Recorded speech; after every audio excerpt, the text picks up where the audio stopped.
Hey guys, what's going on? This is Knife Standards. Today I'm going to be doing an overview / review on the Stang Bladeworks Pyrenees. This is a beast of a knife, titanium magna cut. If you've never seen this knife, then you're in for a treat. I feel like a lot of people have not even heard of this knife or of this maker, Stang Bladeworks, Derek Stang. He's Canadian, so this is a Canadian-made knife. And while it is technically a small batch production, I like to think of it more on the custom side of things because of how few there are out there. So we will get into that in just a second. I already have a couple videos on this knife that I've posted. So definitely check those out if you want to see my unboxing. But I wanted to do one more video on this knife and show you guys how good it is. The cliff notes are, it's extremely good. Again, a beast of a knife, definitely kind of overbuilt, definitely like a working build, working finish, the one I got. Maybe one or two little things I would change, one or two little critiques. We'll get into those at the end, towards the end of the video. But again, overwhelmingly positive.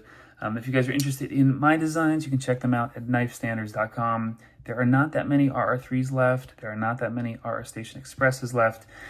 If there's a version that I post, I just posted two versions, RR3 and of the RR Station Express.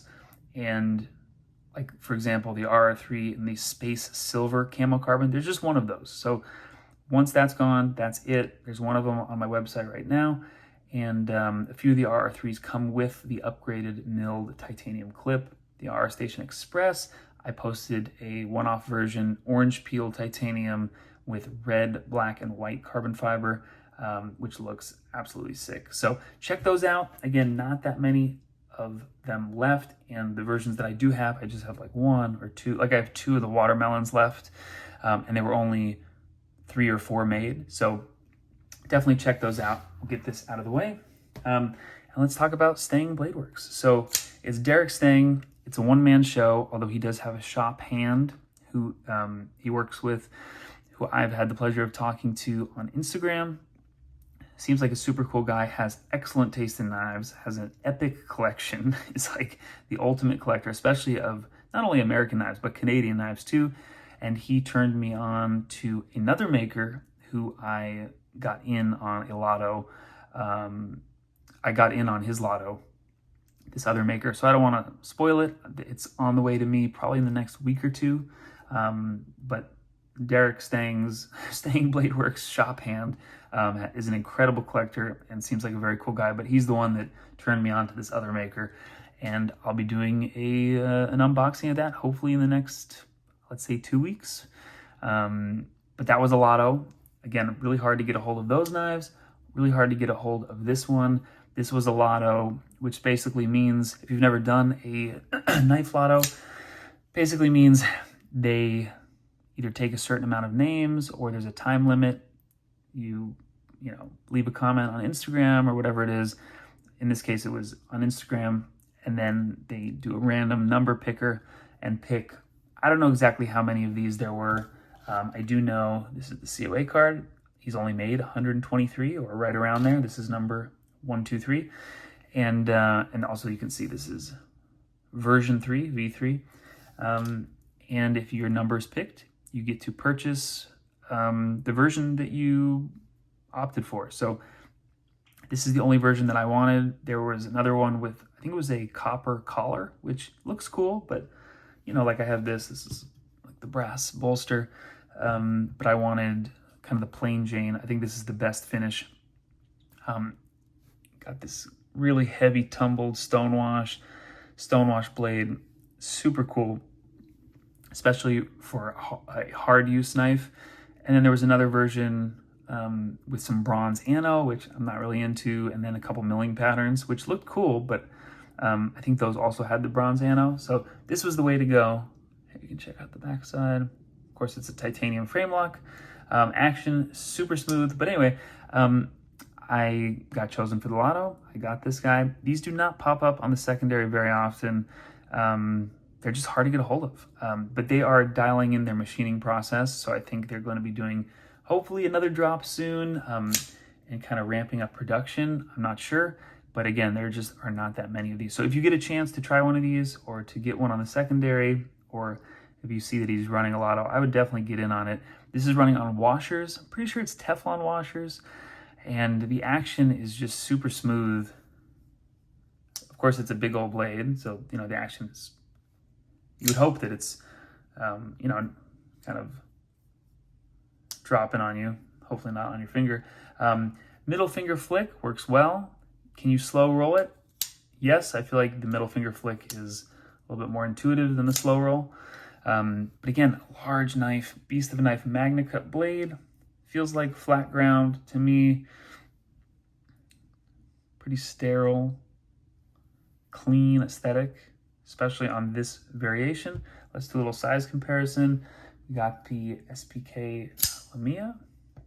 Some similarities there. Small, you know, small batch production, although, you know, I like to think, especially because there's only 120 something of these out, I like to think of it more as a custom. Although I know technically it's not a custom, but that's how I like to think of it.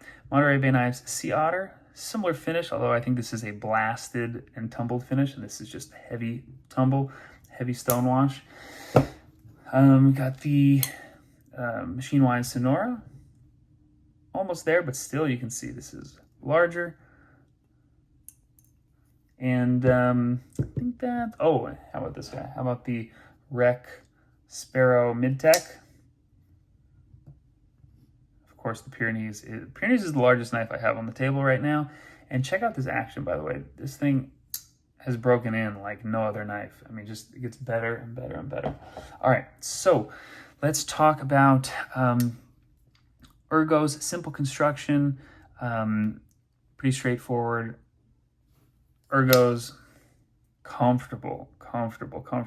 Even though it has this really heavy duty stonewash finish, this really heavy tumble, it's not rough at all. I've felt stonewashes that have been rough. This is super comfortable. The clip, I love. Skinny. Almost looks a little silly at first, but it works really well. Really comfortable. Even if I squeeze and I bear down on it, I don't feel that clip at all. So there's no sharp edges on the tip of the clip. Really comfortable. You can choke up. My hands are on the smaller side, but it fits my hand really well. If you had a larger hand, you can kind of choke up to here. Jimping just in the right spot. Blade shape, what are we calling that? Clip point, kind of. Clip point, drop point. Large opening hole. And the action is good. The D10 is dialed in. By the way, lockup looks great. There we go. But sometimes if you don't, you kind of have to get used to the opening if you're going to middle finger flick it. Sometimes it kind of hangs up on my finger just a little bit. I do kind of have fat fingers, but, and the action, it's going to drop on you. Boom, smooth. Now let's just really quickly get into just my two, I think it's only two critiques. One little tiny nitpick and then one little tiny thing. The one nitpick is the pivot collar just sticks up. I'm probably the only one that noticed this, but just sticks up a tiny bit, only right there. And then it's flush with the other side. Same thing here. It just sticks up just a little bit and then flush. So it kind of bugs me a little bit. Is it a big deal? Definitely not. And the other thing, which I would definitely get rid of in the next version, is there is a, let's see, what's the best way of showing you guys? Here. See right there, there is a detent ball ramp. And I'm not going to get into all the, I'm not going to disassemble this. I'm not going to get into all the, you know, I'm not going to pull out a bunch of knives and show you the different detent ball ramps and go out. No, I'm not going to do any of that. But it just causes the knife to hang up a little bit. And I think without the detent ball ramp, it would have a more intuitive, smoother closing action.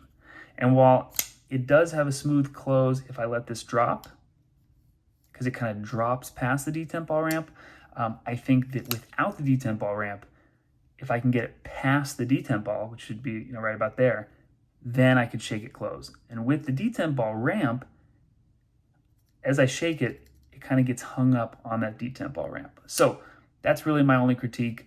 I would get rid of the detent ball ramp.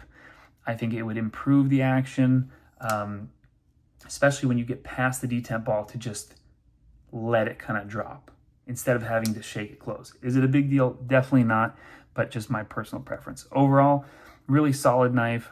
Again, Stang Bladeworks, keep an eye on them.